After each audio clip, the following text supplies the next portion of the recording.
अस्सलाम वालेकुम जी। आज आप लोगों को मैं 5 ऐसे साइंस बताता हूँ जिनसे आप अंदाज़ा लगा सकते हैं, आइडिया लगा सकते हैं कि आपको शुगर हो चुकी है या फिर आप बॉर्डर लाइन पे खड़े हैं। तो ये 5 साइंस बताने से पहले मैं आपको थोड़ा सा शुगर का मैकेनिज्म बता दूं कि ये डेवलप कैसे होती है। दरअसल जब भी हम खाना खाते हैं तो हमारे खाने के अंदर ग्लूकोज यानी शुगर होती है, और जब ये शुगर हमारे खून के अंदर शामिल हो जाती है तो हमारा लबलबा यानी पेनक्रिया इसको डिटेक्ट करता है और उसके बाद वो इंसुलिन को रिलीज़ करता है, और ये इंसुलिन इन शुगर के मालिक्यूल्स को मुख्तलिफ खलियात में लेके जाती है ताकि वहाँ पे एनर्जी बन सके। और जो बाकी शुगर बचती है उसको हमारे जिगर और हमारे पट्ठों के अंदर स्टोर कर दिया जाता है ताकि उसको बाद में इस्तेमाल किया जा सके जब हमारे खून के अंदर ग्लूकोज का लेवल ड्रॉप हो जाए। हमारा जिगर और हमारे जिस्म के पट्ठे एक लिमिट तक शुगर को अपने अंदर स्टोर कर सकते हैं। उसके बाद भी जो शुगर हमारे खून के अंदर बचती है, इंसुलिन उस शुगर के मॉलिक्यूल्स को हमारे फैट सेल्स में ले जाती है जहाँ पे चर्बी बनती है। अगर आप दिन में 3-4 बार खाना खाते हैं और उसके अलावा भी कुछ ना कुछ खाते रहते हैं तो हमारे खून के अंदर जो ग्लूकोज का लेवल है वो हमेशा हाई रहेगा।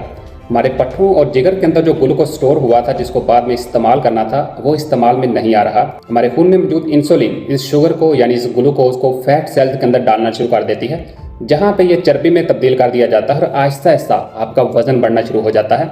और एक टाइम आता है कि ये फैट सेल्स मजीद ग्लूकोज को लेने से इनकार कर देते हैं। इसको हम इंसुलिन रेजिस्टेंस कहते हैं। इस स्टेज पे जिस्म के तमाम खलियात, हमारा लिवर, हमारे पट्ठे, इवन के जो फैट सेल्स हैं वो सारे ग्लूकोज से भर चुके होते हैं, फिर भी हमारे खून के अंदर ग्लूकोज सर्कुलेट कर रहा होता है, मौजूद होता है। तो हमारे लबलबे को लगता है कि शायद खून के अंदर इंसुलिन का लेवल कम है, वो मजीद इंसुलिन बनाता है जिससे इंसुलिन का लेवल भी बढ़ना शुरू हो जाता है और इससे जो खलियात है वो मजीद इंसुलिन रेजिस्टेंस हो जाते हैं जिससे इंसुलिन की सेंसिटिविटी कम हो जाती है और यहाँ से मसले शुरू होते हैं। फिर अब बात करते हैं साइंस और सिम्टम्स की। नंबर 1, आपको बहुत ज़्यादा प्यास लगेगी लेकिन उसके साथ साथ बार बार आपको पेशाब भी आएगा। नंबर 2, आपको बहुत ज़्यादा थकावट महसूस होगी, इवन कि आप खाना भी खाएंगे लेकिन आपका जो एनर्जी लेवल है वो कम होगा और आप कपाहट फील करेंगे।